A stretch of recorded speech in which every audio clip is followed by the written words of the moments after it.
said anything yet.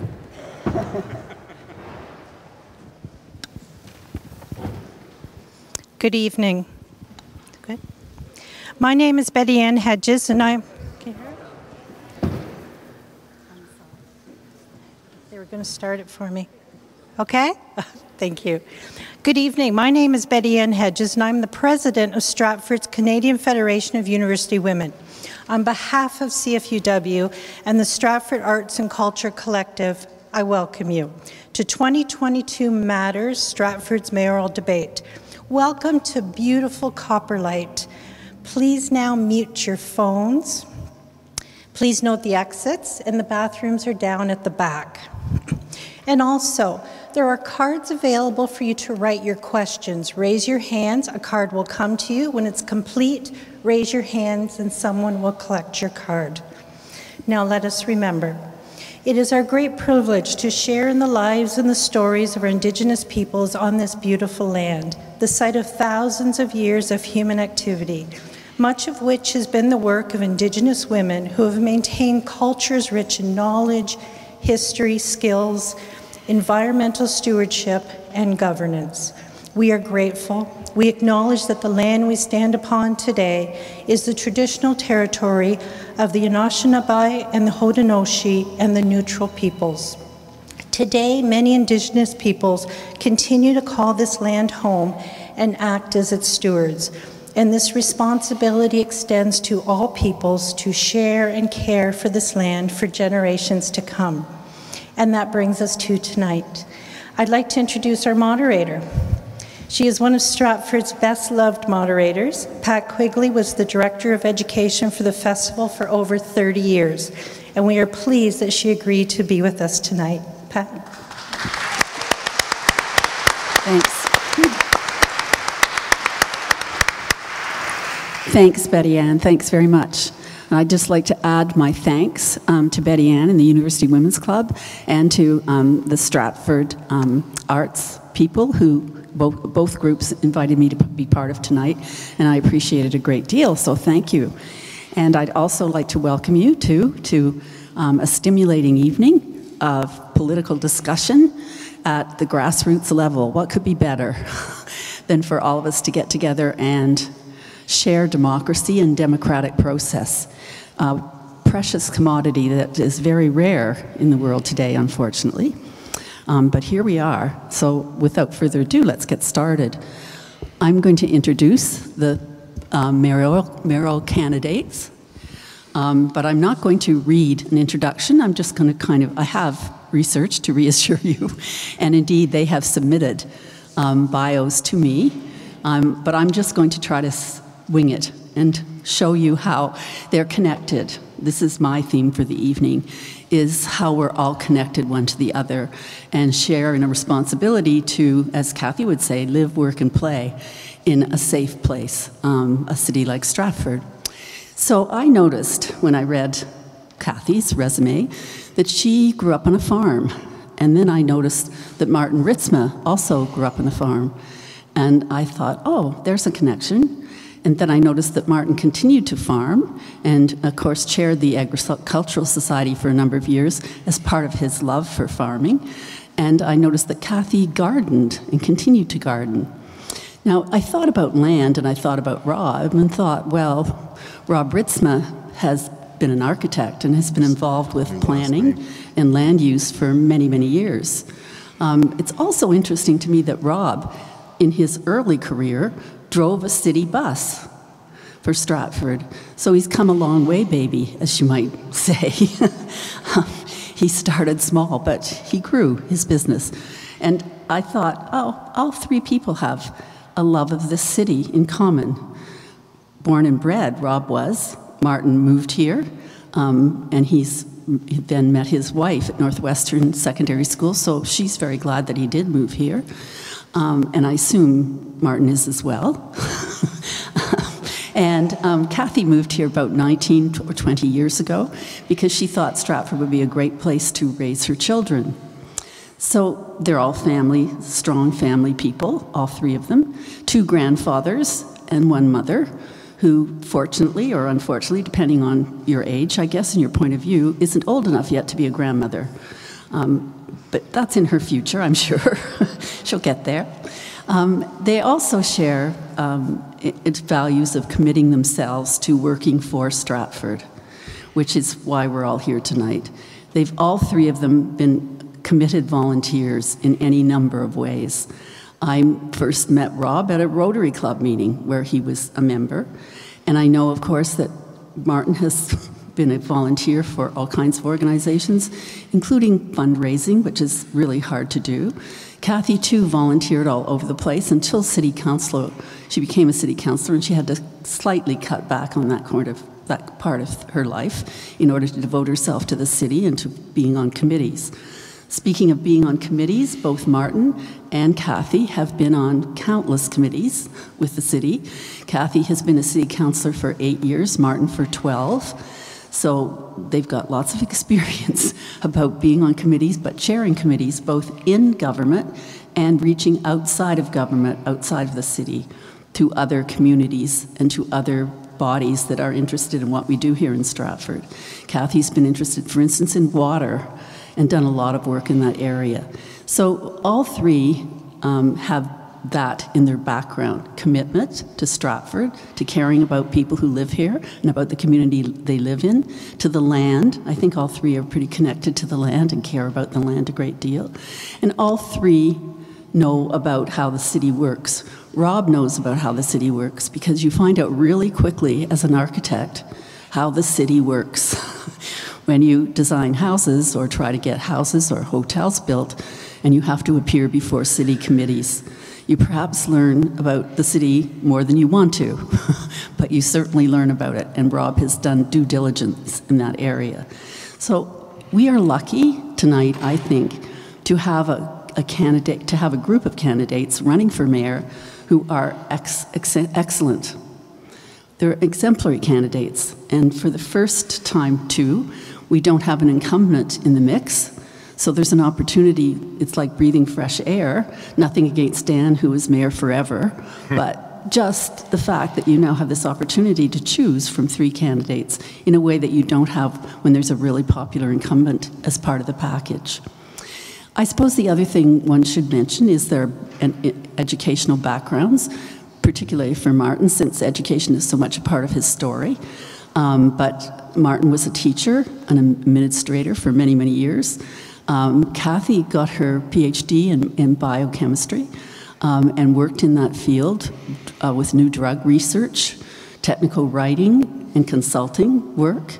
And Rob, of course, as we mentioned, after giving up his job as a city bus driver, became an architect.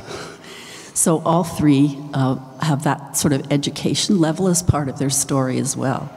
So you have three candidates who are well educated, who have shown their shown their commitment to being volunteers and that kind of work, doing things for other people with no remuneration, and also who know a lot about how the city works and about city government, and who sat through countless meetings in order to decide things for you. As I was getting ready tonight, I thought, oh, why did I agree to do this? You know that thought you have when you're doing something and you suddenly go, uh-oh, why did I agree to do this? And then I thought, well, at least I'm not a candidate. And then I thought, oh my God, why did they agree to do this? Why do these people agree to represent us, to care about what our needs are, to work for the city, and sit through all those meetings and meet with all those citizens and have all those discussions and give up that much of their private life to be public people? I don't think we ever, when I started to think about that, I realized that at least I don't ever think about how much of their lives they devote to public service. So I'm glad you're here tonight, and I hope you remember to honor their commitment and the work they've done to vote. In Stratford, you vote by telephone or internet, and if you haven't had your little piece of paper come from the city, you can find all that out at City Hall. And there are 3 days, I believe, at the Rotary Centre where you can get help on a computer to vote online. So remember, as democratic citizens in a democratic country, that you need to vote and that you can get help doing that, and honor these, I don't want to call them contestants, but these people tonight who've shown so much dedication to the city and come out and vote. I think voting starts very soon, so you have a long time over which you can vote too. You don't have to just do it on one day. So without further ado, I'll explain to you how the evening's going to work. I suppose I should give pause now for genuine applause for these three people sitting up here.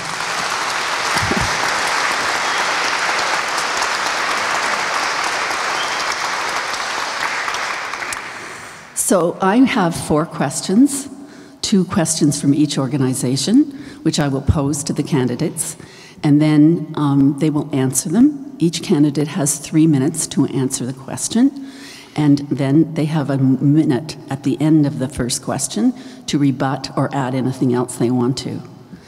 They will do that, and I have the help of timekeepers who will stand up so that we stick to the time. Right now, you will have a chance too. Right now, people are bringing around little cards for you if you're interested. Just raise your hand and you'll get a card. And you will have a chance to write your question on the card and drop it in a basket. Then screeners will organize those cards for me, so at the end of the formal part, where they have a chance to speak and answer the formal questions, we will have a chance to hear your questions, and they will have a chance to answer your questions. So that's how the evening mechanically works. At the end, they will make closing statements, the candidates, that's who I'm referring to by they, and then at the very end, Ron Dodson will come up and make some further closing remarks. So that's how it's going to work from now on. And hopefully you have no questions at this point. I was going to say any questions, and I thought, no, don't say that. You'll hold it all up. So hopefully you can hold them if you do. So first question then, which I will pose to the candidates, and it is about, I have to put my glasses on, sorry, it's part of the aging process. First question is as follows. Diverse housing availability, meaning a mixture of owner, rental, attainable, affordable, is a challenging local issue, impacting our economy and the well-being of individuals and families.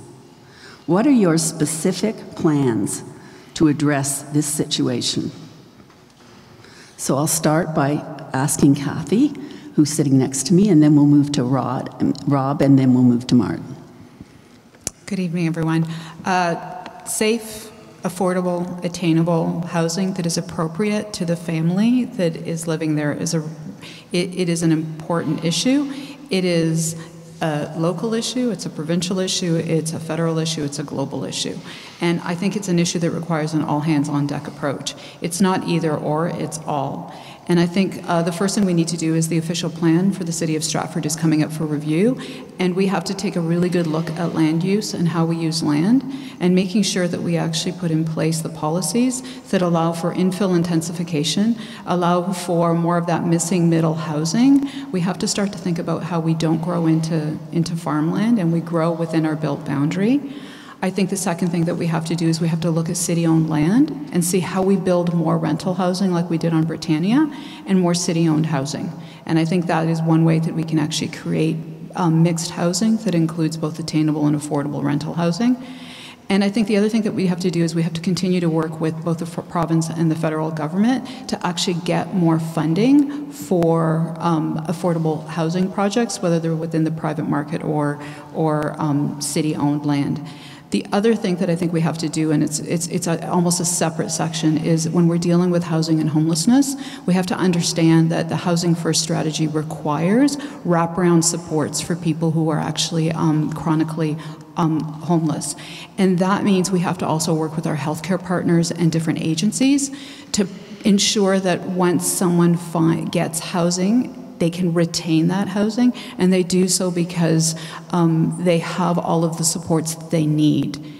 Because a lot of times people who find themselves homeless chronically have additional challenges that they need to meet. So it isn't, again, the idea of it is you can be specific, but you have to make sure you cover the spectrum of housing, from supportive housing all the way through to home ownership housing, and make sure that you meet your demographics. Because the other part of it too is housing for young people, for millennials, for young families. We have to ensure that we build that kind of housing, because even though I keep saying it's a great place to retire, but it won't be a great place to retire if the people who work at all of the things that make it a great place to retire, like our hospitals, like our restaurants, like our theater arts organizations, if they can't live here, if they can't get the kind of housing they want, then what kind of a community is it going to be 10 years from now, 20 years from now? So I think the other part of housing is comprehensive and not leaving anyone out. Thank you. Thank you, Kathy. Okay, we'll move to Rob. Well, first question is, why are we here? Why do we have this issue? Shortage of housing. We have 400 jobs and no homes for them to live in. They have to bus into the city.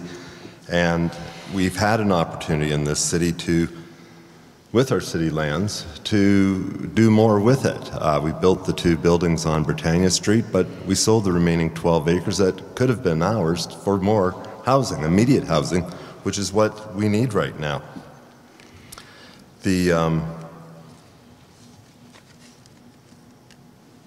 Another way of doing it would be by having a corporation similar to Festival Hydro, and its job is to forecast the housing needs for the city. And what they would do is work with developers to attain land to make sure there's land available for them. Any shortfall would be then picked up by the city on their city-owned land. So you have to work with developers. As Kathy mentioned, with the official plan and the zoning bylaw, set it up that maybe maximize the size of homes in certain zones, at least for the first build, so that they're not big 2,300 square foot homes. They're smaller 1,000 square foot 3-bedroom homes that people can afford. The thing where if the city develops their own land, they can save the cost to build by about 25%, making them more affordable if it is one of the smaller homes. I love the sound of this room. It's excellent.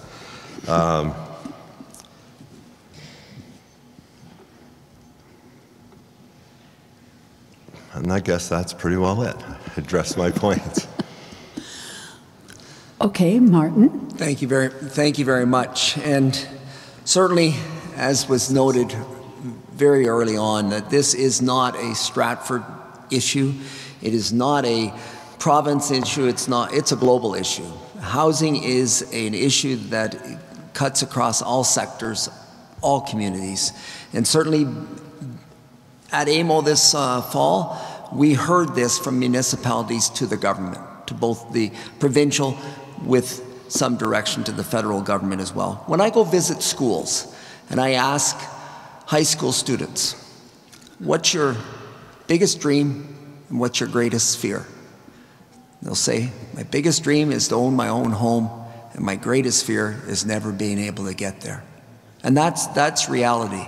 You know, when I work at ShelterLink, and I've worked for 23 years with ShelterLink, and many of those youth are ready to move on to their own homes. They've journeyed hard and they're ready to move on, but there's limited housing for them.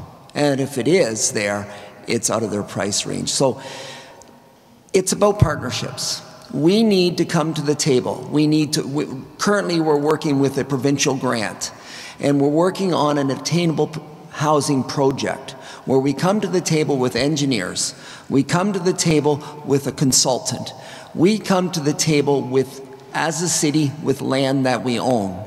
And if we sit at the table and we have some skin in the game, i.e. land, then we can have some say into what type of housing is being built.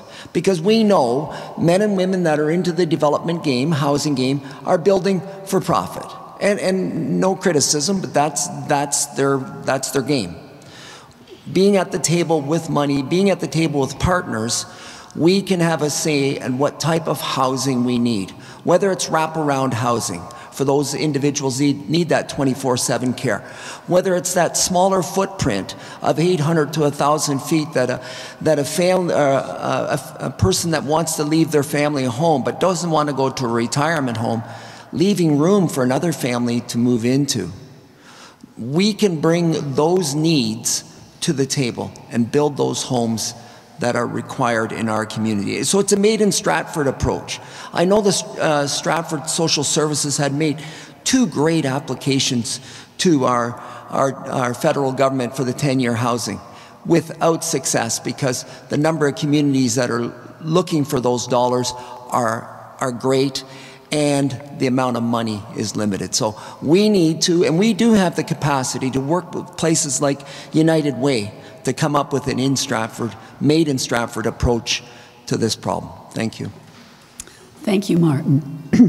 Now we'll come back again to Kathy, and we'll give her a minute to add anything she would like to add or to rebut anything that was said. I just want to talk a little bit about the evidence-informed decision-making around housing, because Martin brought up a really good point where Invest Stratford has gotten 2 grants to come up with a toolkit, an attainable housing toolkit that we can use for the city. And that original first phase in the grant application was actually based on work that came out of the Social Research and Planning Council, which is a division of the United Way. I'm really proud to have chaired the Social Research and Planning Council for a number of years. And they wrote the report on the housing needs. They wrote the report on our demographics and our future needs in our community. They actually did a lot of the research that we need, and it was locally based, that allows us to make those decisions. So I absolutely agree. We need to understand our community, but we also have to understand that we don't always need consultants to do that, because we have expertise, a vast amount of expertise in our community. And I would highly recommend anyone look at some of the work that the Social Research and Planning Council does around this. Thank you, Kathy. Rob? We have reports, but do we have housing? We're still missing housing with all these reports. And again, you gave up some great land, 12 acres at the fairgrounds, to build on now. Why aren't we building on that is, I think, the question of a lot of people. The issue is, too, we've got to engage the citizens that are needing housing. What type of housing do they want? Are we going out there to ask them? How do we do that research? That's a question. The company that would be forecasting and providing housing on behalf of the city, our own development team, would be doing part of that research and forecasting to make sure that we aren't short of homes in the future. And yes, that's my point to that. Okay, Sorry. Thank you very much. Martin? So 2 quick things. One, I do believe our city core provides some great opportunities for high-density housing that people can come and go and get to the amenities they want on foot. The other piece, and Rob touched on this, is to minimize the amount of farmland that we're taking under. I live on a farm. I never want to develop my farm. Maybe my grandchildren, but I don't want to. But increasing the density by having smaller lots and going up and not out. Thank you. Thank you very much. The next question. Sorry about the pause for me to take on and off my glasses. Local environmental actions are important to lessen the impact of climate change. What actions will you take to increase biodiversity? What actions will you take to incorporate building intensification and green buildings? And we'll start this time with Rob. Climate change is having an impact on Stratford. We have an emission reduction plan, but we should be doing more, faster. We should lead by example by doing our own work with our own buildings. As mayor, I would accelerate and improve our greenhouse reduction plan, beginning with decarbonizing the city's fleet and the fleet of fossil hydro. We would also look at looking at our own buildings. We have many of them, because carbon generation is from vehicles and from buildings. With those buildings, we can insulate them,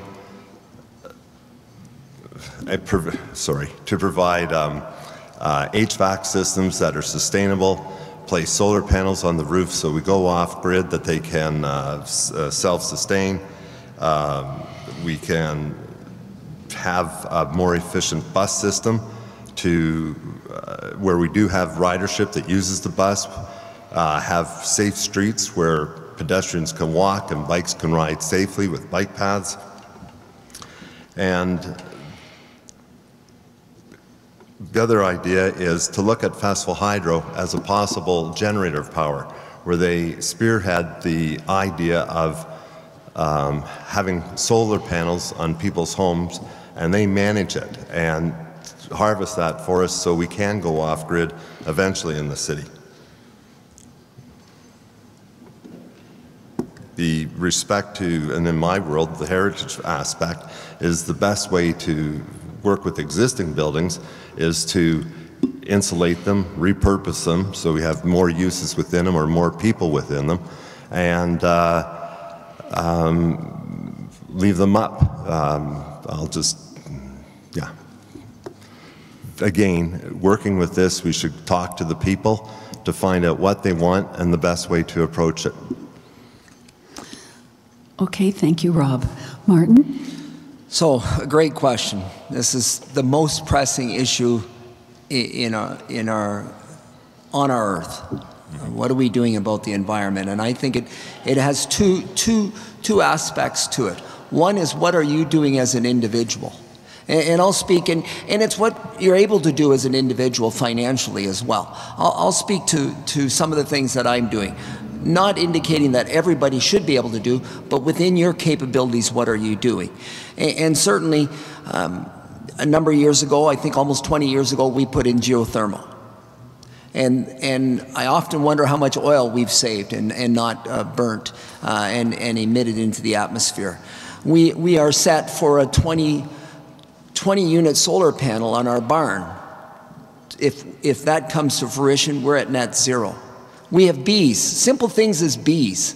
We have bees at home, hives that are part of our diversity, part of our pollinating, part of that continuation of having a planet that is diverse in its plants as well. So that's your first piece, and different people can attain that because of different abilities financially. But the other thing we can do is help those individuals that can't by incentivizing. Maybe you're putting on a solar panel. What can we do as a municipality to help those individuals? The second piece goes back to the municipality. What are you doing as a municipality to truly send a message that it's important? And we've done, can we do better? Absolutely. I looked at this situation through the lens of my grandchildren. And we can do better, but I'm happy that we are making the steps. We have staffed a staff individual that's dedicated to moving those environmental issues along, the work that we have. And it doesn't sit on the corner of somebody's desk hoping that you get to it at the end of the day. I'm proud of that. The other piece that we need to do and continue to do is make the work that we're doing with regards to environment part of our annual and our long-term budgeting, so that we know the dollars are there to do the necessary work, so that our grandchildren are in a world that they can live in and live the beautiful life that we're living right now.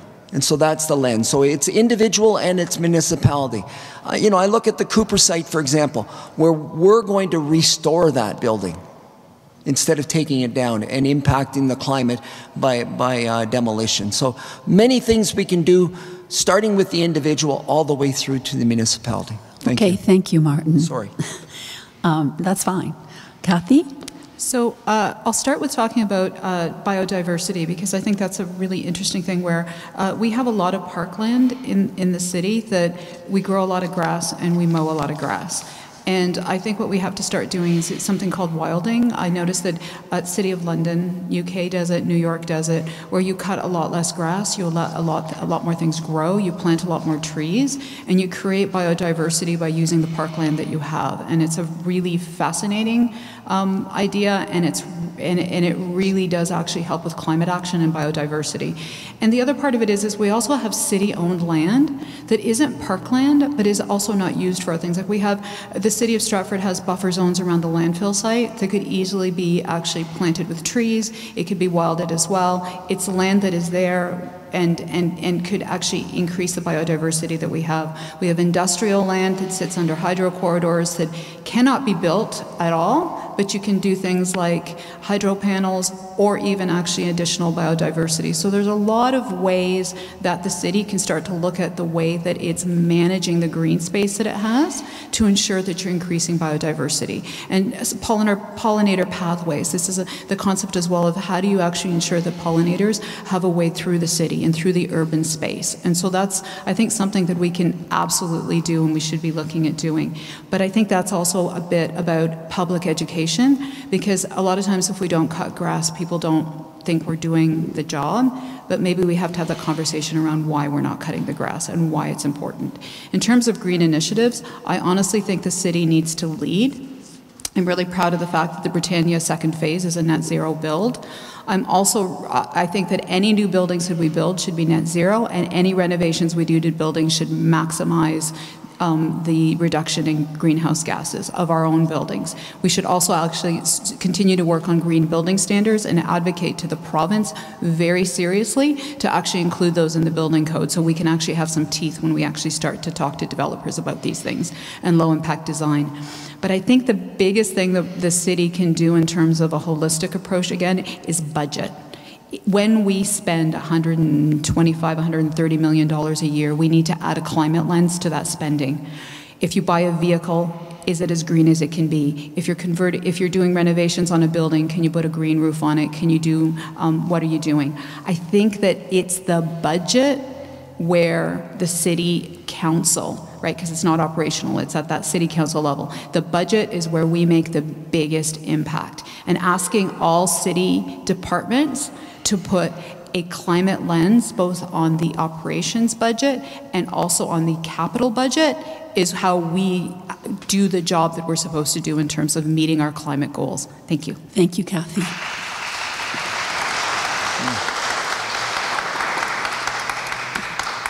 Now we have that 1 minute bit. So again, Rob, we'll start with you. You have a minute to add anything you would like to add or challenge where you would like to challenge. The original target was 2030 for sustainable Ontario, Canada. It's now drifted to 2050, and I appreciate the initiatives that you've done, Martin, at your home. But on council, why didn't we push, or you push for that a lot sooner than coming up and waiting for this election? Like, it's been going on for a while, and that's frustrating. And maybe that's one of the reasons why I'm here now, to help push some of this forward. The other thing is, when we do this stuff, we should make sure that we get a return on investment, and the incentives workouts, the cost of these incentives is managed outside of the tax base, that it's self-sustaining itself, but self-financed, and look for ways to make that happen. Just bring the people in and help work with us on making this happen. Thank you, Rod. Martin? So if I could pick up on the education piece, I spend a lot of time in schools still. And one of the things I value is the idea around reverse chaining. I remember when seatbelts came out and you had to put a seatbelt on, our kids would say, "Dad, put your seatbelt on." They were being the educators. And we do a good job. I see in our educational system, we do a good job of educating youth. Part of it's interesting, part of their curriculum is now at an early age that about education around the environment. They in turn take that home and reverse chain to parents about recycling, about planting a tree. So that's important, that education piece, starting at a very young age. The other piece that I want to pick up on is Stratford is ready to get on board with green industry and join the provincial and federal governments in their green energy work. Okay, thank you, Martin. Kathy? I just want to point out that the City of Stratford didn't just start doing this. We did actually declare a climate emergency. We set hard targets, and we did hire a climate change manager who is going to work on this. But the city actually, we do have a green roof on Dufferin. It was put in. We, waste diversion, we've done really well on it with methane capture and also the green bin program. We had environmental roundtable where we actually did a lot of the things that were in there. We had a greenhouse gas plant that most of the items, corporate objectives were met. One of the big ones was being the LED lighting in all of the buildings where energy was reduced by 25%.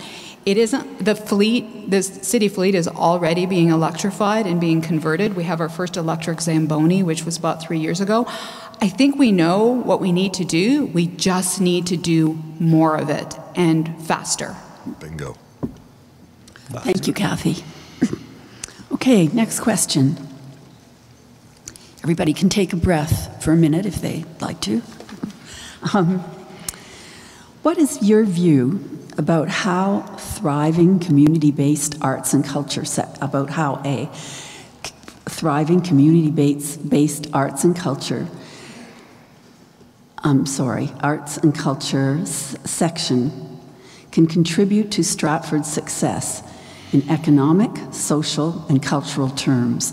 Sorry, I messed that question, really. I'm going to do it again. What is your view about how thriving community-based arts and culture sector can contribute to Stratford's success in economic, social, and cultural terms? Did everyone understand that? Did I? Yeah. Okay, good. We'll start this time with you, Martin. So, thank you very much. And one of the things that is underway right now is the program with regards to the cultural plan, our municipal cultural plan. And we began this, and a contract has been awarded to a company called STEP.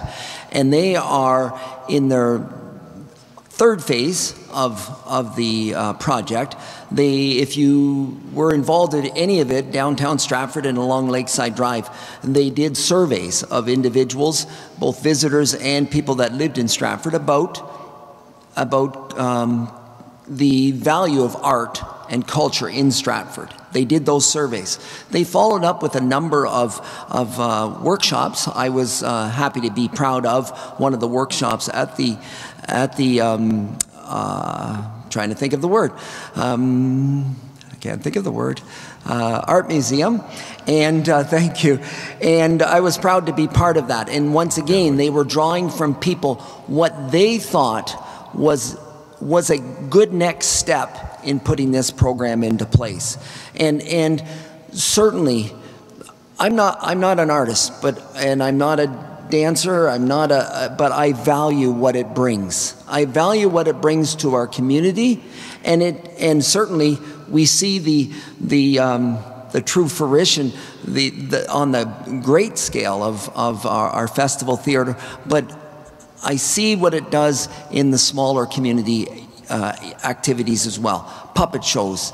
Those things are part of our culture. They're part of our kids' lives.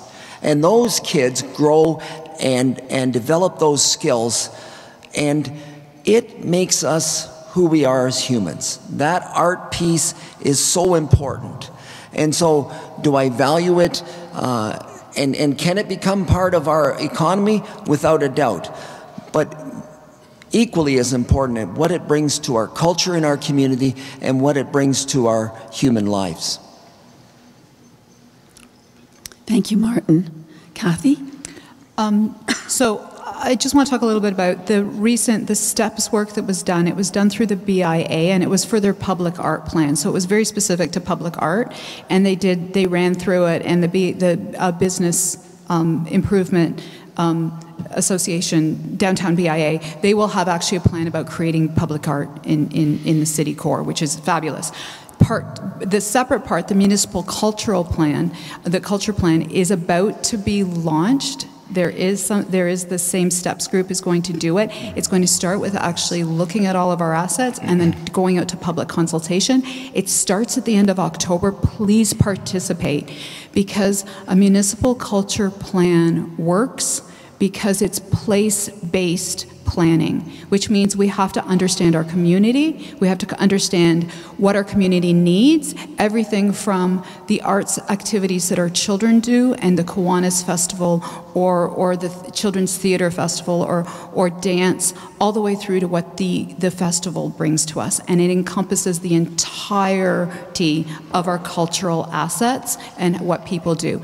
The importance of it for the economy, we understand. I don't think I have to argue to anyone in this room about the importance of the arts to our economy, but I would argue that the cultural and social is where it's really important. A community that understands its culture, understands that it bridges gaps, it brings us together, it's multi-generational, and it's across all socioeconomic brackets. I'm going to do a shout out to that World in a Weekend, where we had children and puppets and stilt walkers and people listening to music from all over the world, and it was a wonderful, chaotic, bringing everyone together and mostly free event in downtown Stratford in our park system. That is how you build culture in a community, and it's the kind of culture that is cohesive. It brings us together, and I think that's something that the City of Stratford spends about $900,000 a year in our community grants program. Some of that goes to our hospital, and that's really, really important. The other part of it goes to a lot of our small arts organizations. And having a municipal culture plan where we understand and we embed culture into all of the activities that we do in the city, because that's the point of a municipal culture plan, really will help us understand how to spend that money so that everyone is included. So I'm actually really very excited, because I believe it was myself and Councillor Ingram that started this conversation about a culture plan quite some time ago, and it's percolated through and it's happening. And the other part of it too is it's live, work, play. And what's the point of the living here and working here if you don't get to play here? Thank you. Thank you, Kathy.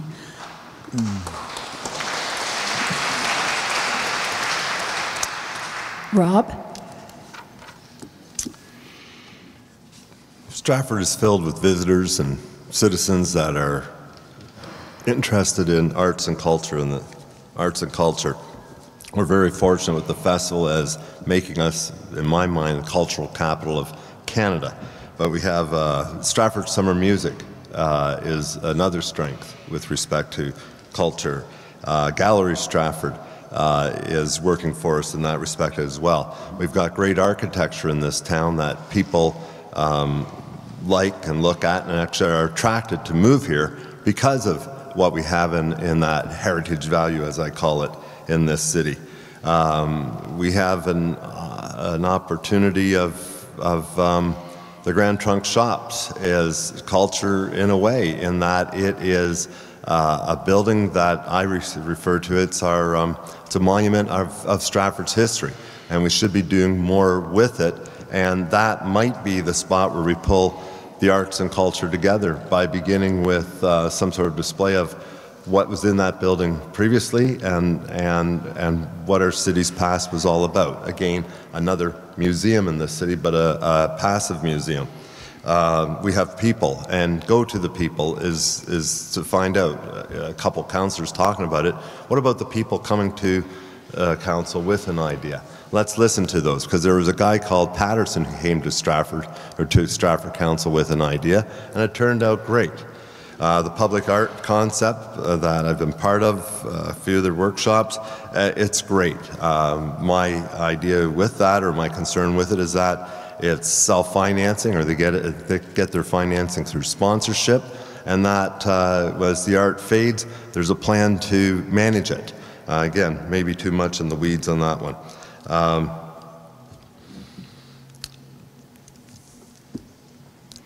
And what this does, it gives our visitors and guests something to do, because they often ask, well, what do we do in Stratford when we come here other than the theatre?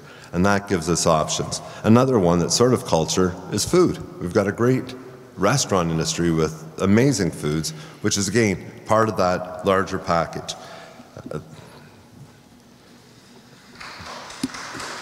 Thank you.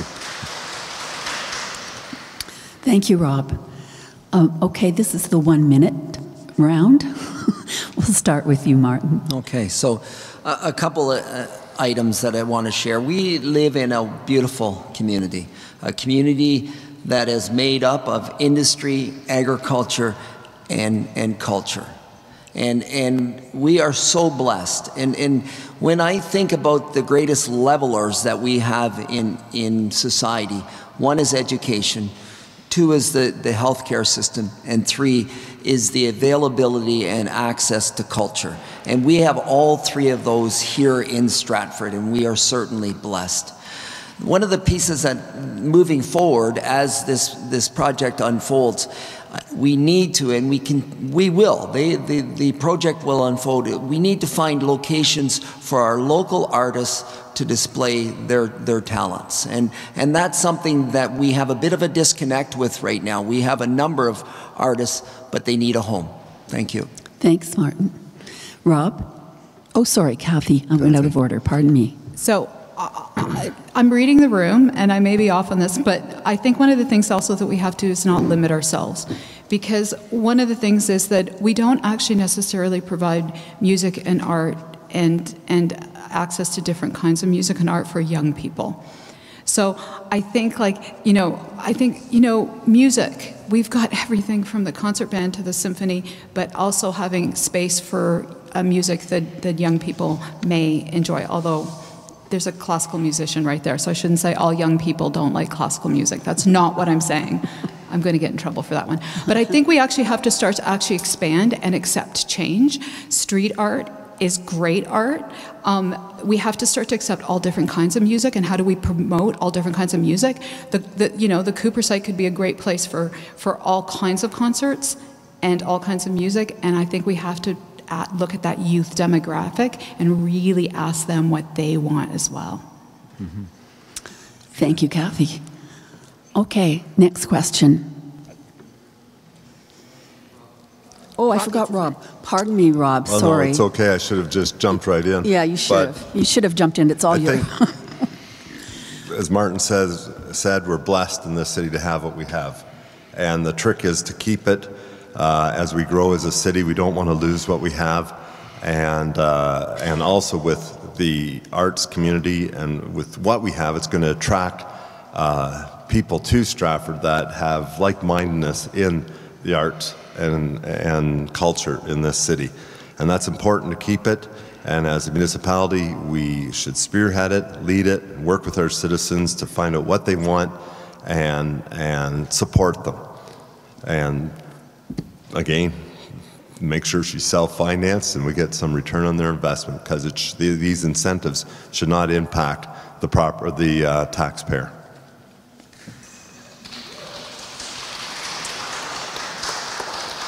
Now the next question. What components do you think need to be in an effective municipal culture plan? So what components do you think need to be in that effective municipal culture plan that you've referenced? And how do you think council can use such a plan to improve and support artistic and cultural activity in Stratford? Okay, so we'll start this time with Kathy. So components in a municipal culture plan, I think the big component is in most of them is doing an environmental scan and understanding all of your assets.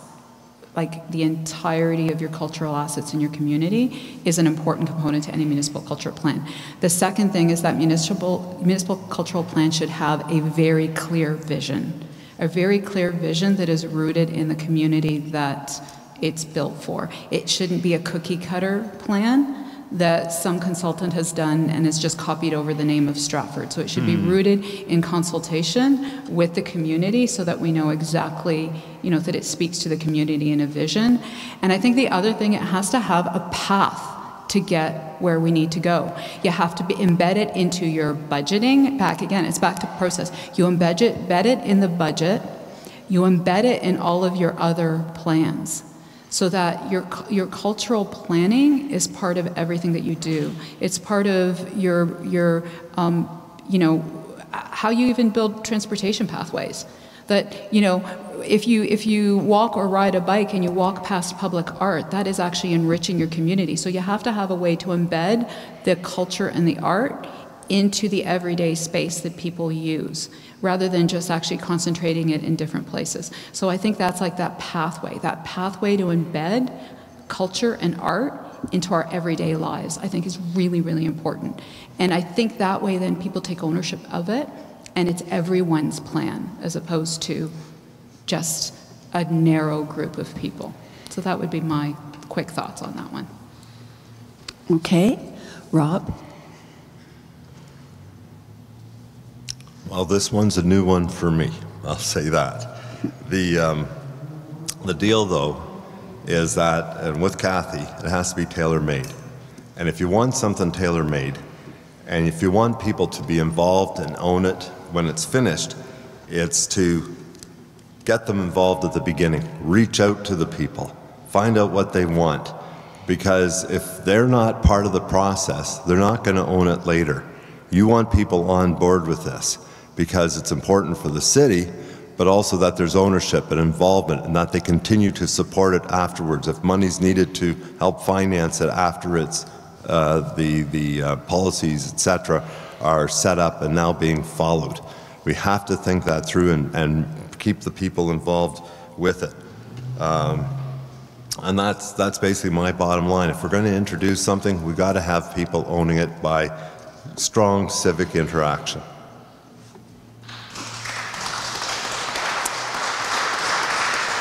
So with this, certainly part of the answer comes from the organization, the steps that are working on this. They are going to give us some direction. They will give us lots of direction, and that's part of the $65,000 that is being spent on that. Not your dollars, but through OTR4 grant dollars, and they will give us the direction. So we're already going to experts to give us the components. But from my perspective, one, we need to know our community. We need to know who wishes to support us now in this initiative, and we need to know who will never support it and respect those individuals. But also, it's one thing to know who's going to support, but then it's also who can we perhaps have those courageous conversations with to maybe bring them on board. Maybe not with dollars, but with appreciation. The other piece that was mentioned earlier, it needs to be part of budget. If we are going to embrace culture in our community, we need to embrace it with dollars. We can't say to organizations, that's your job. We need to embrace that with dollars, and we need to, and whether it's grant dollars through our community grant process, we need to support those organizations that are at the table with this project.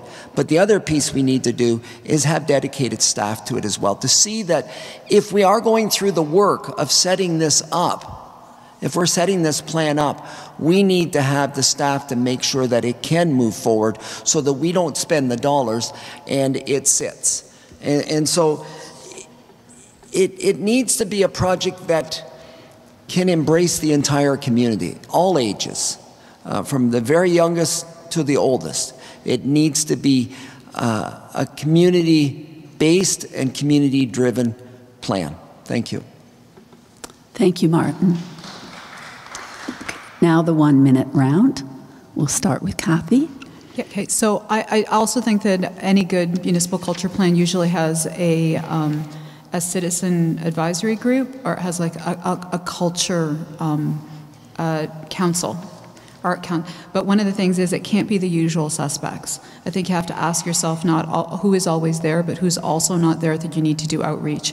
And if you want a really good citizens panel or council, you have to ask yourself, do people have the means to get to the meetings? Should the meetings go out to where people are? Should they move around the city? Are you providing childcare so that somebody could participate in an organization even if they have children and they don't have babysitting? These are building a really good community committee and citizens advisory group that actually reaches all corners of our city. It has to be, it has to be very deliberate. And I think that if we're going to go down the road of having a culture plan, let's make sure everyone's involved and we make it easy for everyone to be involved. Equity. Rob? Great points. Go to the citizens. It's sort of our bottom line, or my bottom line. Martin mentioned going to the experts, and thanks for clarifying it, Kathy, about going to the citizens, and we should. And benefits, making it easy for them. Zooming is also a possibility if they can't meet in person. If there was a more efficient bus system, they wouldn't have to wait 2 hours to do the trip there and 2 hours back. So we've got to clean up a lot of other things in this city to make that work better for us, so that citizens can engage with whatever project comes up in the next 4, 10, 20 years. Citizen involvement's key. We've got to find the methods to make it happen. Thanks, Rob. Martin? So a little repeat, but certainly know what your residents want. And then when it's done, make sure it's accessible for all residents, not just for individuals at a certain economic level, but accessible to all residents. Okay, thank you. So that ends the pre-given questions, the pre-constructed question part. And now we come to your spontaneous questions, so you, the audience, have a chance to participate. So this time we'll start with Rob, and I'll read the first question, and then we'll move along. First question is a good one. How will your leadership contribute to the future of Stratford? Repeat it, please. How will your leadership contribute to the future of Stratford?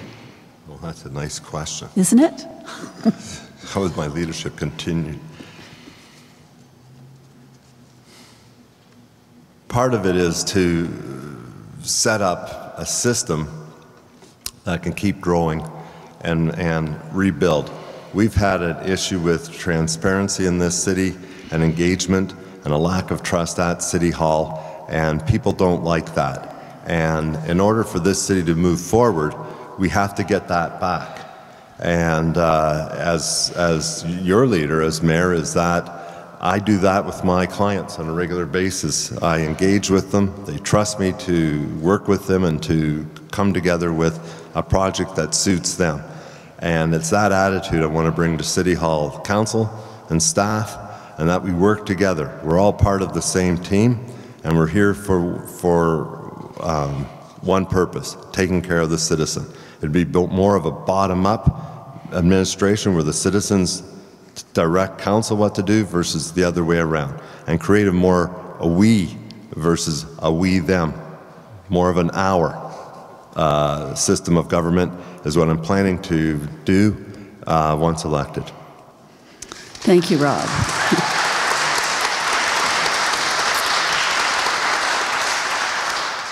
So, Martin, how will your leadership contribute to the future of Stratford? It's going to be a continuation of what I've done in our community for 40 years. A good leader lifts people up. It works with people. A good leader, just recently I read a book by Brene Brown, and the title was Dare to Lead. But I think sometimes in life we need to dare to follow. A good leader is willing to listen to others. A good leader has to acknowledge the fact that they aren't the smartest person in the room. And sometimes if you think you are, you might want to check, you might have the wrong room. It is important that we engage people. A good leader engages people and hears their voice. You know, it's an old saying that you have 2 ears and 1 mouth, and we should be listening more than speaking. And if we listen more, we learn more, and we can be a true voice for our citizens. And that's what I've been for the last 40 years, involved with everyday activities in our community. So I gain a good understanding of the people in our community across the different sectors in our community. to come back to the point of lifting people up, working with them, not apart from them. Thank you. Thank you, Martin. Kathy, how will your leadership contribute to the future of Stratford? So I'll start with sort of in leadership in terms of council. Council is going to have a lot of new faces. But I think the job of the mayor, in addition to sort of, being the parliamentarian and making sure things are running and, everyone has the meetings are run correctly. I think that the mayor should also challenge their council to be effective, collaborative, and solutions-based. So I think the one thing that I would do is right off the bat, remind the new councillors and old councillors that they have to come to the table with solutions. It's not enough to put your hand up or put your hand down or oppose something. Come to us with a solution, right? And I think that's a challenge that I would like to see at council.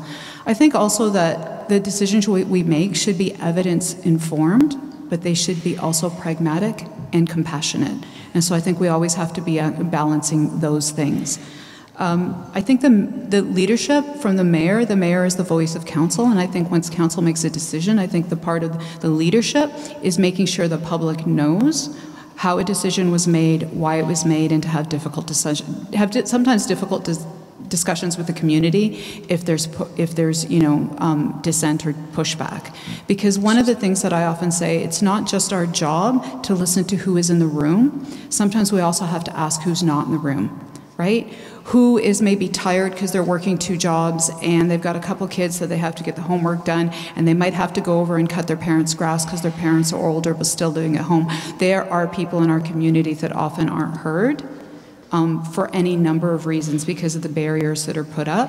And so I think leadership is also about making sure we represent everyone and not just the people that have the means and the privilege to show up. And I think and I would say also that a leader sometimes gets their community through difficult times.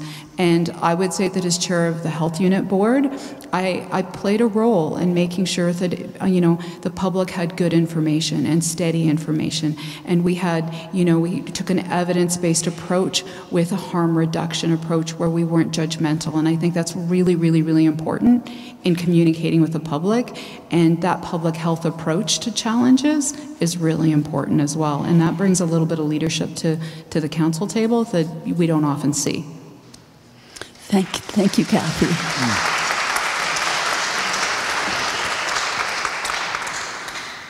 Next question. Oh, no rebuttal. No. Diversity, equity, and inclusion. Diversity, equity, and inclusion are important issues for the city to work on. What is your plan to make Stratford a more equitable community? And I'm losing it now. I can't remember who started. Did you start, Rod, last time? No, I started. No, Martin did? Okay, Kathy, you're up. No, I'm sorry. No, it was Rob. It's Rob's turn. I'm sorry. Okay, so it's your turn, Martin. Nice try to avoid that, Martin, but you started. You're up. I can jump in if you wish. I'll repeat it. Diversity, equity, and inclusion are important issues for the city to work on. What is your plan to make Stratford a more equitable community? Who is it? Oh. It's me, I think. Oh, you've changed. Okay. Is that correct? Yeah, the mic guy's got me. Okay. What we need for that to happen is we need to have places for the people that are going to be moving here in the next 10 years, a place to live. So it goes back to the housing problem. And we have to have housing that all walks of life can afford and can live, work, and play, using Kathy's line, to live and be part of the community. We need to bring everybody in to council, have our councillors go out and meet the people that arrive here, that they understand what their needs are. Maybe there's facilities here that we don't have because we're not of that culture. We have to be aware of people's needs and to find ways to serve those needs that we may not do at this point in time. So the goal is to be a good friend and make everybody feel that they're part of this great city of Stratford. Thanks, Rob. Martin? So the piece I want to share with you tonight, just before I arrived, an item came up on my laptop, and I signed off on supporting our Pride community. I'm a supporter, and I went through and acknowledged these are things I would do. And that's a small but important example of how we need to embrace all individuals in our community. And we need to encourage the individuals to come to our community from all walks of life. And we not only need to encourage them to come to our community, but we need to encourage them to be part of our community. Whether it's in the activities that we offer or whether it's part of the political world. I look at the growth of the involvement of women in our society. I shared a story the other day of my wife, when she started in her law firm, was the only female lawyer in Perth County. Now she's the senior partner of that law firm. That law firm is made up of 10 partners, 10 lawyers, 5 men, 5 women. That's inclusive. She started law school, about a third of the population was female. When my daughter started law school, it was over half. She left law school and went to medicine, but still, it's an indication of where we're going, but it's also an indication of the work we need to do. And we are involved in Stratford with equity and inclusion. Our police chief is our lead, and we are working not only within our community, but beyond. We need to continue to engage people and make them feel welcome. This is their home when they arrive. Thank you. Thank you, Martin. Kathy? I'm just going to talk a little bit about sort of the work that the city's done, and Councillor Burbach is going to get the shout out for launching a lot of this, the community equity team through the police that has citizens group on it. And also we do have a person at the city that you know, their responsibility is diversity, equity, and inclusion. And I think that we start, and I talk about policy and systems, because our individual actions are one thing and we can park it over here, but if we don't have a really serious look at how we do things at a systems level, then we are not addressing equity, diversity, and inclusion, or any of those other principles. Those are just words. So I'm looking forward to the difficult work ahead in looking at how we do things at the city, and the constant reminder that we're going to have to do better, because the barriers that we put up, we haven't recognized ourselves because we don't have that lived experience, right? And that requires doing outreach. Make sure you bring people in with lived experience. You ask their opinion, and when they tell you something, you don't say, but it's not me, because it's the system, right? We don't get sort of offended when they tell you that you're doing this and it's putting up barriers in our community. So the next question is, so how do we fix this? And so I think it's really about listening. It's about taking action, and it's about making sure that that action is throughout the entire, you know, the corporation of the city of Stratford, that sets the example. And not only do we set that example, we live that example in the interactions that we have out in the community. And I think that's where, I think that goes back to that leadership piece, right? That council itself can be leaders in this respect, right? And even if we don't have, you know, we don't have a diverse council, then that council should actually reflect on their lack of diversity and ask what else we can do. Thank you, Kathy. Okay, good question. 33% of Stratford's population has no family doctor. Mm-hmm. Wow. I didn't know it was quite that bad. What will you do to incentivize doctors to Stratford? Would you support, for instance, a walk-in clinic? So I think that's your turn now, Martin. Thank you. I think I have that right. So this is a personal item for myself. I have a son and a daughter-in-law that are both doctors in Kingston. I don't have a hope of getting them back. I have a daughter that's an emerged doctor in Markham Stouffville, and I'm holding out a ray of hope that I can draw her in back to Stratford. And it involves, and we have a program through Andrew Williams. We have a program that we bring doctors in. I know my daughter, for example, last April did a stint in Emerge here at Stratford to expose her not only to the hospital, to the staff, but to the city. Now, in her case, it wasn't necessary, but for other individuals that are from away, inviting them to our community, a targeted approach where we're inviting individuals to come to our community and be part of the community in the medical profession. Partnering. I'm going to go back to my wife's law firm. Partnering with different organizations, saying, because when a doctor moves here, he or she frequently has a family. What can we do to make sure that their partner has access to a job in their career as well? And I can think of in Catherine's law firm, they were inviting a doctor to come, but ensured or tried to ensure that a lawyer in the family got a job as well. So it's finding those partnerships within the community, so that when we do reach out to those individuals, that we can take care of the entire family and encourage them to come. I didn't think we were at 33%. I thought with our last doctor that was hired that number had dropped, but certainly we do have need for more medical individuals in our community. Thank you, Martin. Kathy? So during the last campaign, this came up as well, and I pulled out a statistic that 1 million Ontarians did not have a family doctor. The number that came last week was 2 million Ontarians do not have a family doctor. This is a crisis across the province. 20% of all family medicine residencies go unfilled for a reason.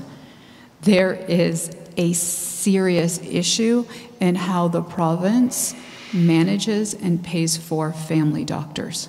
So I'm just going to start by saying that it's like changing deck chairs on the Titanic. If you're asking us to just poach doctors from other communities constantly, because the solution resides with the province to fix this. But we will continue to do the things like make sure we have a really good, well-equipped hospital that has an MRI and has a CAT scan and has all of the equipment that, young family doctors feel great coming here and saying, oh, I can send people for their tests here. We can do all of the things like outreach and wining and dining and all of those kinds of things. One of the concerns I have with walk-in clinics is walk-in clinics work really well in large centers where they don't actually take finances away from those family doctors. One of the challenges is walk-in clinics can be a very short-term fix that has long-term ramifications in our ability to attract family doctors to stay. Because what happens is, if family doctors come here but they lose patients to the walk-in clinic on weekends, they get clawed back that money, and it makes it even harder to attract them if there's walk-in clinics. So I just want to be very mindful that when we have this conversation, it's council doesn't have all of those details. It does reside with, the hospital and their recruitment team. And when they're telling us that if you actually incentivize a walk-in clinic, it's going to make it that much harder for us to actually recruit family doctors for people, we should probably listen to that. I don't know what the answer is. I just know that 2 million Ontarians do not have a family doctor, and that to me seems to be a crisis. Thank you, Kathy. Rob? It is a serious issue. Andrew Williams, when I spoke to him to find out how things were going at the hospital with respect to specialists and the physicians that work in the hospital, things are good across his system. It's more about the family physician versus somebody who works at Stratford General. So where else could this problem have happened, and what can we learn from that? And Godrich, small little town on the edge of the province, had the same issue. And what did they do? They went to med school to find out what would a med school student want in the first town that they would work in. And what did Goderich do? They started to provide that in their town, to the point where now Goderich has more family physicians per capita than most other towns of its size. And so the point is, go to the source. Who do you want? Med students. Go to the university. Find out what they want. Provide that in our city, and we have a lot of things. Maybe part of the problem is they don't know what our city has to offer, and where we're short, find it and replace it, because if it's good for them, it's good for all of us. One of the items that we're short on, or could be an issue, is housing. Another issue that keeps repeating itself. Thanks, Rob. I just have to say, I think they've been doing this for quite some time in trying to attract doctors. I can personally attest to the fact that Andrew Williams called on me more than once for tickets for potential doctors living in Stratford when I worked at the theatre. So I know they've been on this and trying to do this. Here's another interesting social issue. We have a shortage of affirmative childcare places in Stratford. What specific things will you do to address this? Who's first now? I think it's you, Rob? I think so. I think Kathy went first last time. Early? Did you say early childcare? No childcare, just affordable childcare places. We have a shortage apparently in Stratford. And what would you do specifically to address that?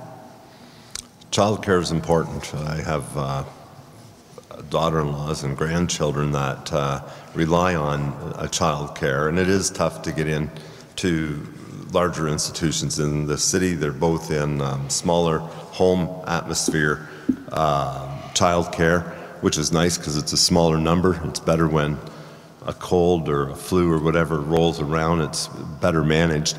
And what we should do is, and this is coming right off the top, is go to the people that provide childcare, find out, and the people who need childcare, and find out what they're looking at for with respect to convenience, times, and then work with the public to find it.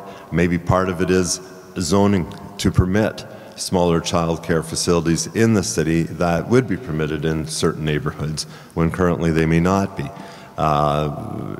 That's sort of one idea. Put that into the official plan so that the zoning bylaw is directed to look at that sort of thing, and when somebody does want to change their zoning to permit it, it's set up for it to happen. So we have to find a place for it. As a municipality, we can get involved in providing it ourselves, which we have at Anne Hathaway, and that is a cost factor, and that's something we have to research, because that cost factor, that's an investment, but the return on the investment is possibly workers to work in facilities in Stratford that we currently don't have. So we're seeing it coming back the other way. So go to the people, find out what the needs are, and provide it in a self-sustaining, self-financed way, or a way where there is a return to the community for the investment we as citizens through our taxes get for all of us. Thank you, Rob. Martin? So, and I'm going to go into the personal piece as well, but certainly I am so glad that Ontario has finally signed on to the $10 a day childcare. And that is slowly coming into effect. My daughter and her husband has just started that first phase of having a reduced fee. However, the challenge is with that is that it is earmarked right now for the child cares, the community child cares, and the private child care providers is having difficulty accessing that.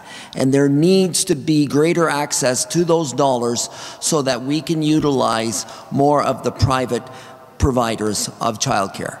If we do a good job of that, that's also going to alleviate some of the problems we have in job vacancies in our community.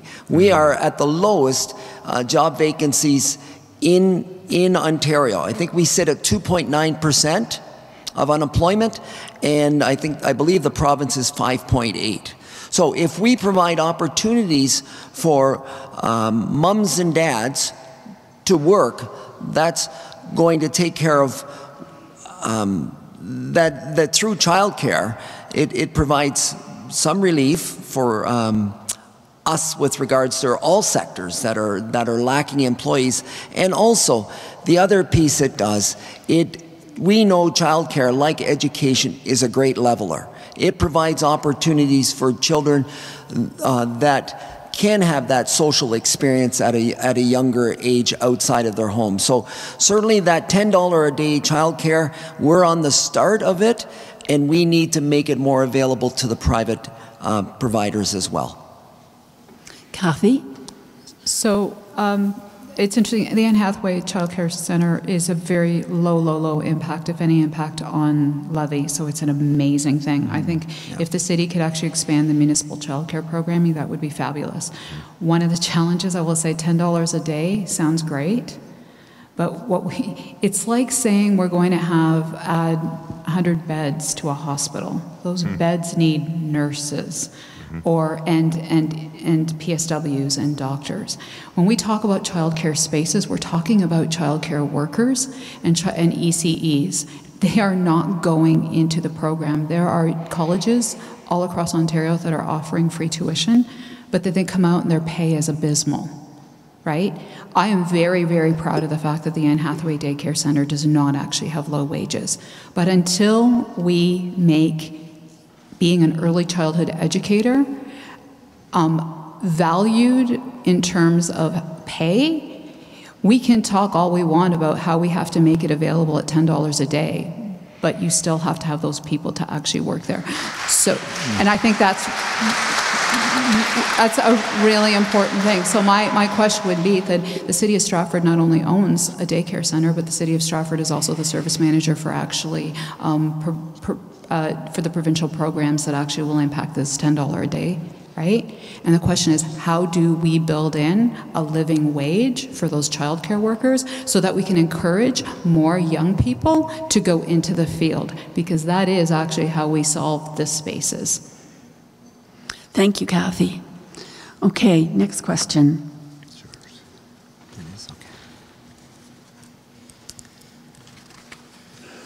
This one, I'm becoming more and more aware of how municipal politics suddenly has to go provincial or even federally to answer some of these questions, and how the partnerships really do influence what happens. Long-term care is the next issue, and this is a complex issue, although the questioner is quite right. She or he is on the issue exactly. People Care Centre, closed for many years, is, in its time of being closed, holding 60 beds. That means that 60 beds can't happen in other facilities in Stratford because they're being held by People Care, even though People Care isn't operating. Hopefully everyone sees that and the problems with that. When and where will these beds be made available again? I don't know. So I think I'm up first on. I believe I'm up on for. The press release, I believe it went out today, if I'm not correct, that we are working with People Care, and we have signed an agreement in principle that they will develop on city property facilities for long-term care. And we've worked hard on this. It's been part of in camera.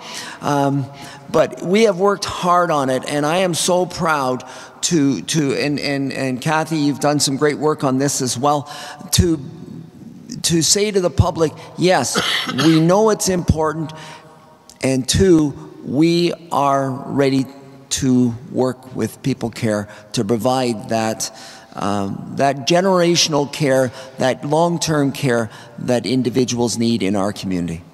Thank you, Martin. I had no idea, of course, about how you you worked with People Care in order to get those beds happening. And I was well aware of the problem, but had no idea that municipal politics could provide a solution. Kathy? So yeah, and part of it is that they had 60 beds, but then they also got an additional 100 beds, I think, from the province, right? So let's go back to the province has given them 160 beds. So we actually will have an additional 100 beds in Stratford. I think the other part, you know, people realize that the city actually has a municipal care home, and that's Spruce Lodge. And I really like the model that's a continuum of care. It's actually used at Greenwood Court. It's also used at with Woodland Towers and Spruce Lodge. And I think it can actually expand to be sort of, you know, I think that continuum of care model should be something that we should be encouraging, we should be helping with. We should be, because if you look at Woodland Towers, there's affordable housing there. It's for adults or people needing supportive care. But then there's that ability to then, if you have a couple and one ends up over at Spruce Lodge in a long-term care home, the partner can be right there. Right, and that you can actually keep people close together. So I think we have to start to encourage the province to build more continuum of care style things, and the city should also be looking at ways that we can actually incentivize those kinds of campus of care models. So I'm actually really quite interested in this issue and what the city can do to improve long-term care within the community. Thank you, Kathy. Rob? Yeah, I read that announcement today as well, which is good for Stratford, 160 additional long-term care beds. I'm going to go a little bit in front of that. There's a lot of citizens in this city that would like to age in place, and that can keep people out of long-term care. And long-term care does cost some tax dollars. And aging in place, if we can support that with facilities, services, and while people are living at home, my mom, she loved going to the Kiwanis Center for her cards every Saturday night and other days of the week. And we need to have activities for seniors that are living at home, and which will also, generally, they live longer when they're at home because they're involved in the community. They have their group of people. They feel like they're part of the community, and I would encourage that. It appears that the long-term care concepts or announcement is managing that. Until I get in, I will not know much more at this time. Okay, thank you all. We can have one last question, I've been told, and then we have to have closing statements. So one last question. How will you rebuild trust, given the concerns about secrecy issues at Stratford Council? I'm sorry, I need to pick a person, and of course, at this point, I think I'll start with Rob, because I don't remember if it's Kathy or Rob. It might What do you want? Go ahead. Okay. How would I rebuild trust? We sort of touched on that earlier, in that we have to be more open with our citizens. We have to be transparent as a council with our citizens. There have been too many in-camera meetings in this city to the point where there's an investigator reviewing the number of in-camera meetings and whether they were really justified or not.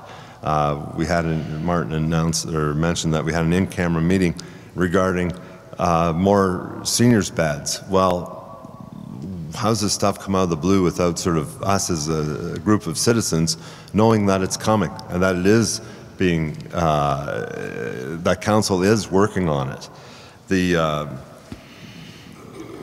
Another way would be whistleblower protection for city staff, a lobbyist registry so we know what the councillors or who the councillors are speaking to.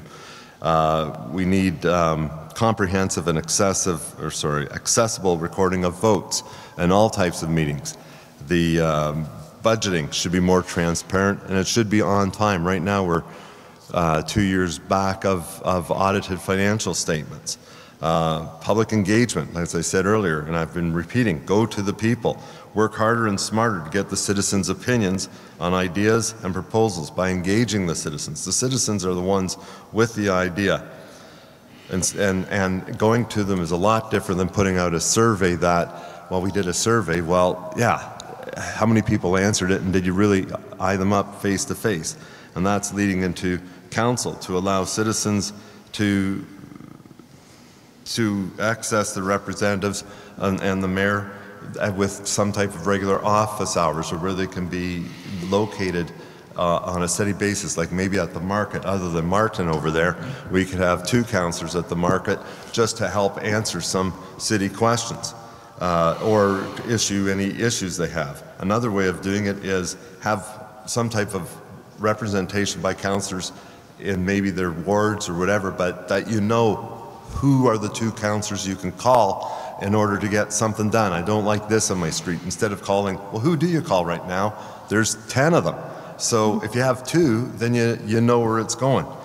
And introducing accountability sessions and town halls for the mayor and council, and making council meetings more understandable and accessible by the citizens by clearly exploring the process. The thing with council meetings too, as somebody who's at them, is following them can be a trick. And our screen doesn't just, I'm getting into the weeds here, but it doesn't tell us where we're at in the council meeting necessarily. Anybody at home watching, I'm sure some of them are truly lost during a council meeting. If you want better engagement, make it simple language to what's put out by the city. Every report, there should be an executive summary so that it's easy to read, people can read it in 2 minutes, and people are on with it. That could be on our website. And there's another feature we have, the Smart Cities website.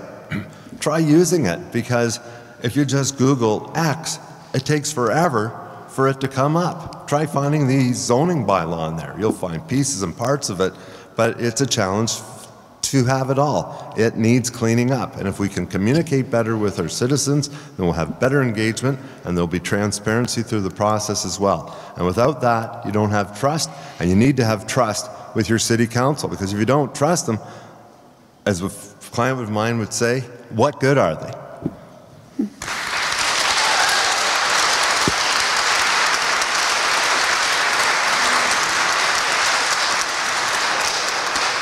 Thank you, Rob.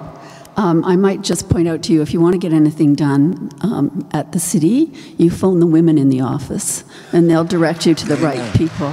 Amen. I know this from personal experience. Why do you think in my directory in my office I have the names of all the staff that are supporting the They're leads? really but I got to good. say the leads are good. Martin? So this is a part that's near and dear to my heart. Daily interaction with people. That's what I do. And Robert mentioned market, but it's more than market. And I'm getting it into a bit of my closing remarks, but it's that daily interaction with people where you visit them at their home, at your home, at Market Square. Those personal one-on-one interactions. That's where trust is built. It's not waiting to the moment and then having to say, trust me. You build that relationship, and that relationship will carry you through some difficult times, some very difficult times. The number of phone calls, the number of text messages, and the number of emails that I've responded to over my past 12 years, that's where you build the rapport. And I'm so proud of that work. I take a little exception to your comments about in-camera. I have no vested interest in camera sessions for my advantage. I'm there as a public servant to serve the citizens of Stratford. And there are times where we have to go in camera. There are times, and you know in your world as well, there are times you aren't in a spot where you can disclose everything about a development that you're working on or working alongside of. So there are important, this work with people care. That was important work, and it required some in-camera so that we could get to an agreement. And I'll make no excuses from that. That we are bound by policy at times to do the in-camera. Council doesn't determine when we go in camera with regards to the items on that in-camera list, that is dictated through our clerk's office, through our CAO, and through our legal counsel. If we don't follow policy, we set ourselves up, we set you up for lawsuits that would cost us many, many dollars. And so we have to be cautious of that. I don't enter an in-camera session to hide things. I enter any in-camera sessions to protect the process and to protect our citizens from liability issues. And so for us to be accused, and you're accusing of lack of transparency, you're looking at the wrong person. Because when you come to Stratford Farmers Market in the morning, I know how to make your bacon and bun. It's ketchup first, it's onions on top, and then tomato, and then back bacon. And you will talk to me about a number of things. And I'm not one to hide. I'm out there. And that's my personality. And that's what I'm going to continue to do in the role. Thank you.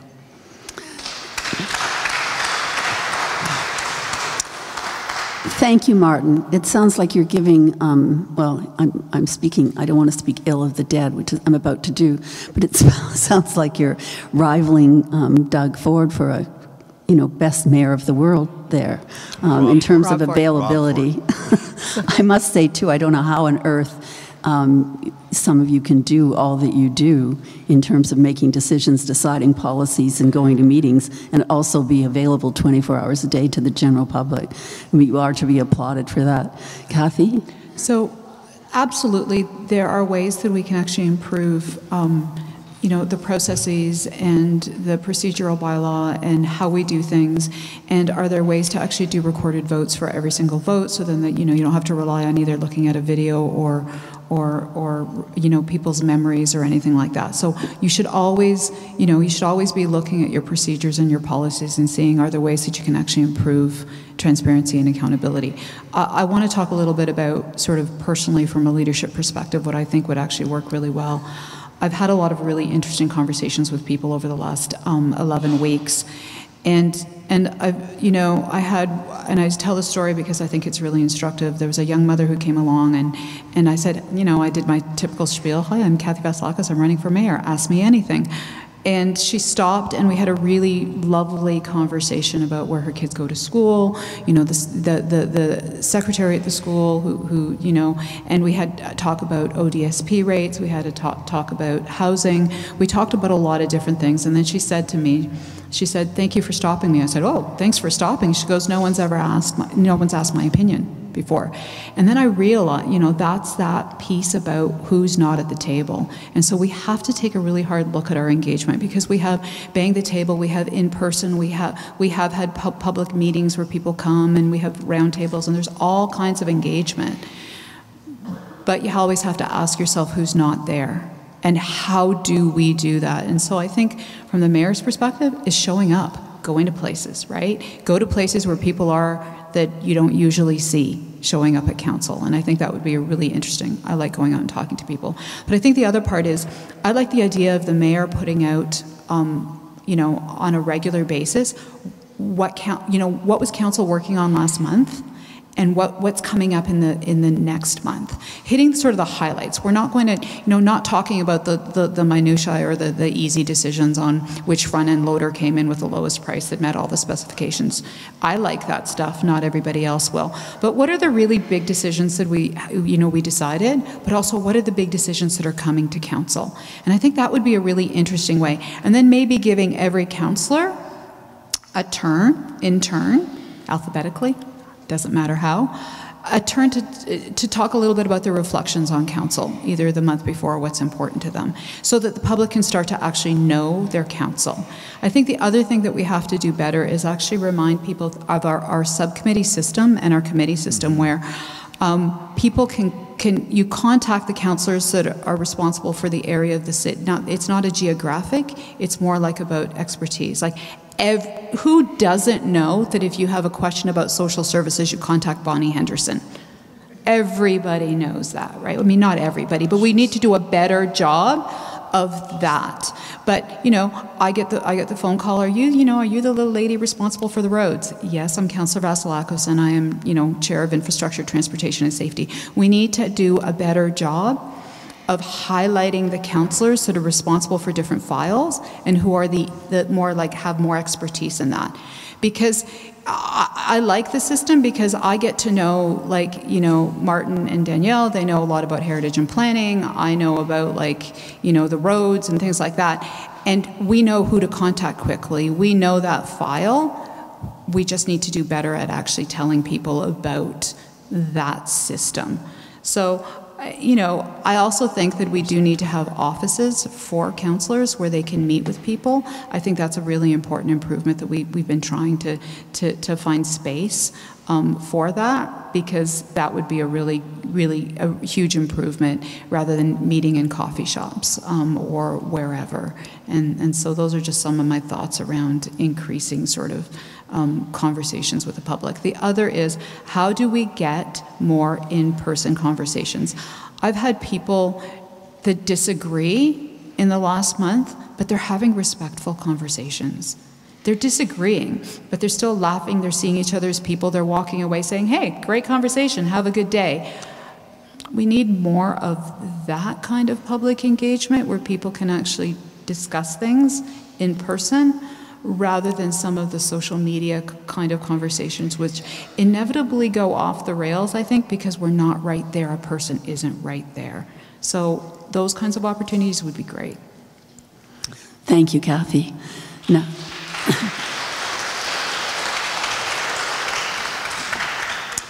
now we've come to the point where we do closing statements. So we'll start, I guess, let's start at the other end of the table this time, so I don't have to struggle and remember who went first last time. Martin, would you care to make your closing statement? Certainly. Thanks. Thank you for hosting this event and providing an opportunity to share. I would like to address an item that frequently comes to me when I go to door. And people say, you are very busy in our community. Will you have time to do the job? And the answer is absolutely. The number of organizations that I'm involved with is long. However, I've already resigned from several and will be leaving the rest by the end of October. I've learned so much about our city and the people I serve through these organizations. In addition to having the time, I've been blessed with a strong work ethic to do this full-time job. I'm committed to get the work done. I am a problem solver. I love to work as a team player to find a way to get the important things done. Whether it's work at the Shelter Link, whether it's United Way projects, whether it's the development of the new Rotary Complex, opening an outdoor farmers market during 2 summers of COVID, or putting on a Canada Day parade. I am a forward thinker, learning from the past, but looking to a bright future. I have proven my leadership abilities in education and my work at City Hall. My 12 years on City Council and 8 years as your Deputy Mayor have provided me with experience. Experience needed to lead a new council. I will continue with open communication. Take the time to listen to people. Over the past 3 terms, I have valued many in-person conversations with individuals at their home, at my own home, at Market Square for a coffee, to talk about their day-to-day concerns.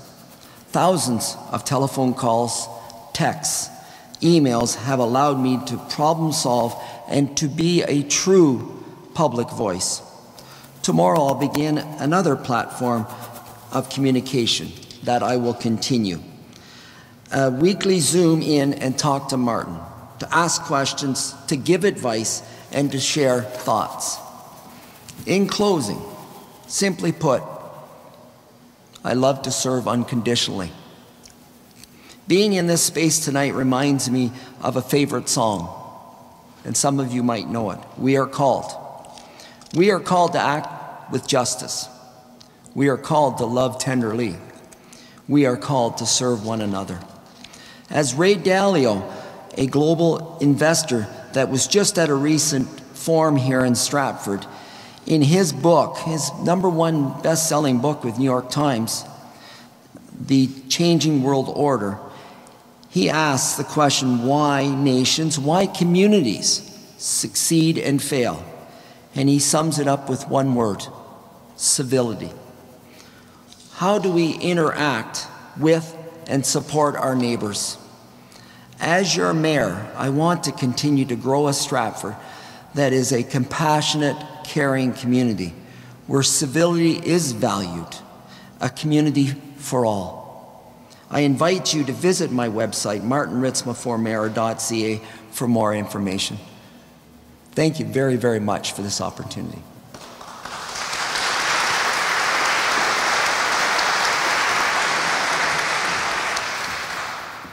Rob, why don't we go to you next? Say again? Why don't we go to you next and come this way? Yeah, Okay. I'm up to that. I have a detailed platform on my website that addresses our big issues. My opponents have provided very little detail on what ideas or proposals they have. My fellow candidates have been on council for years, and not enough has been done, such as amending the procedural bylaw to have a more open council. Council has missed opportunities to make this city work better for its citizens. Too often, the answer is no, and there is no flexibility, and there's no new thinking in finding new solutions to address the challenges we face.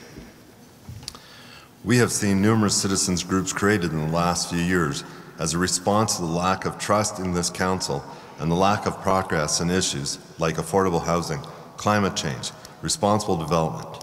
We have dozens of people running for council. That tells us something, that the citizens of the city think we can do better, and I agree. It's obvious that many people in Stratford have lost trust in council. The Shinny factory scandal is just one reason. Multiple secret meetings, breaking the rules of transparent government, poor communication with the citizens, a lack of engagement. All of this says we need a change. We need government you can trust. We need to change the culture at City Hall. This election comes at a critical time for Stratford. We face serious challenges, but we also have great opportunities. The past council hasn't done enough and hasn't been ambitious enough to try new ideas and approaches. I care deeply about this city, and I'm convinced that now is the time for change. My platform is driven by what I've heard during my conversations with citizens, experts, and a strong desire to move Stratford forward by doing more, working harder, and engaging with the people of this great city. We can do better, and that's why I'm running for mayor. My name is Ritz, Robert Ritz.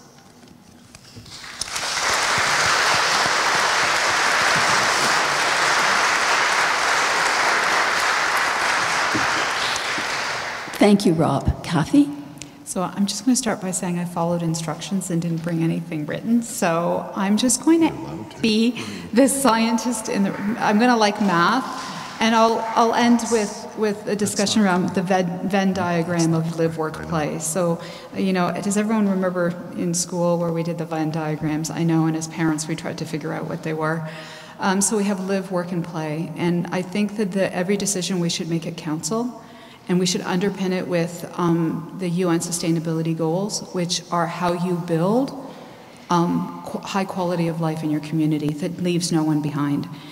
And I think that live, work, play communities, and what I mean that is communities where you actually take those circles and you bring them together so you have as many people as possible who live in that overlap of that Venn diagram. And those are the kinds of communities that are sustainable. And I just don't mean they're environmentally sustainable, they're socially sustainable, and they're financially sustainable. They're the kinds of communities where everyone thrives. And I think what I really want to talk about is how do you provide a vision to a council of diverse individuals where you say, this is where we're going. And how do we get there? And we get there by being collaborative, by having ideas, and by actually being effective. And so that's what I want to bring to council in that leadership role. And I want to talk a little bit about an example of live, work, play. And it's just an anecdote because I tend to be a little wonky, so I'll throw in an anecdote. My husband is back to work now, and he's driving to Mississauga, and he's a cyclist. And he was like, oh, you know, I'm not getting on the bike anymore. What's going on? I said, you're spending 9 hours a week in the car. There's your cycling time. There's your time to do that thing that you enjoy so much. And I talk about if people work here who don't live here, or people work somewhere else but live here, they spend time on the highway in a car. That's environmental theft in terms of the gas. That is time theft from their community where they could spend volunteering, participating, being part of organizations. That's time theft from their families that they could spend with their families, helping their elderly parents, helping their children with homework, or even just hanging out with their buddies. It doesn't matter. And so I want to actually start to think about the people who live here and the lives that they have and what we can provide through city services that, again, live, work, play, all in the same community. Thank you.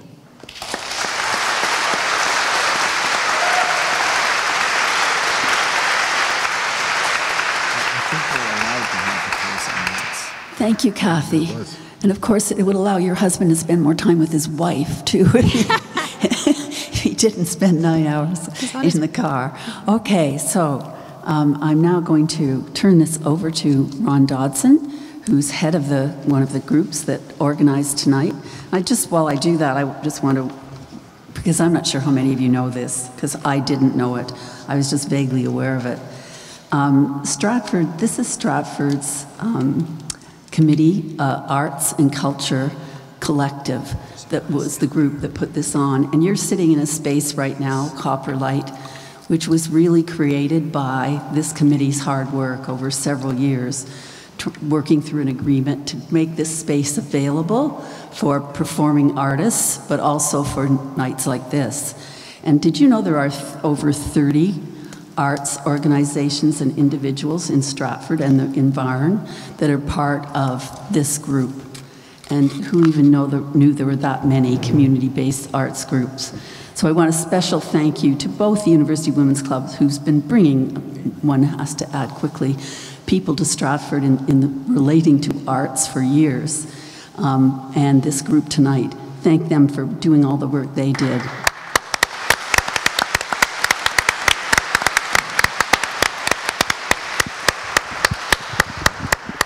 It's my pleasure to finish the evening by giving some thank yous, and I'm going to start with Copperlight Management that has provided the space for us tonight.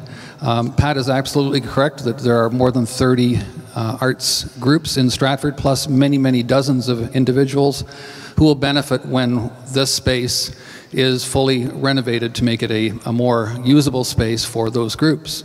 And we congratulate BMI Group for purchasing this place, and we congratulate the management, led by Paul Veldman and by Lynn Stannard and others. So I'm very much in their debt. We are very much in their debt. My co-chair, Chris LeBerg, is over here, and any of our team would be happy to talk with you about what this place means and what it can mean in the future. I want to thank CFUW, led by Betty Ann Hedges, and her group that have helped us, and we've helped them put this evening on.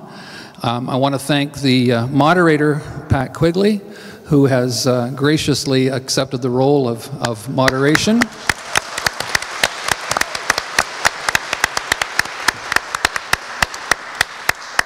I also want to thank, of course, the candidates. Now, before you break out in wild and rapturous applause, just remind yourself that, as was said earlier, or at least alluded to earlier, these people are putting themselves out there. It takes a hell of a lot of courage, pardon me, to do that. Their tenacity, their vision, their energy are all to be admired. No matter which of the three you vote for, each one of them has brought a new level of democratic government to Stratford. And I'd like you to help me in thanking all three of them.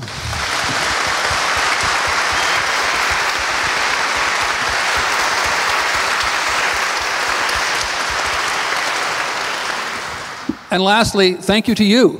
Thank you for coming. Thank you for being a participant in Stratford's democratic process.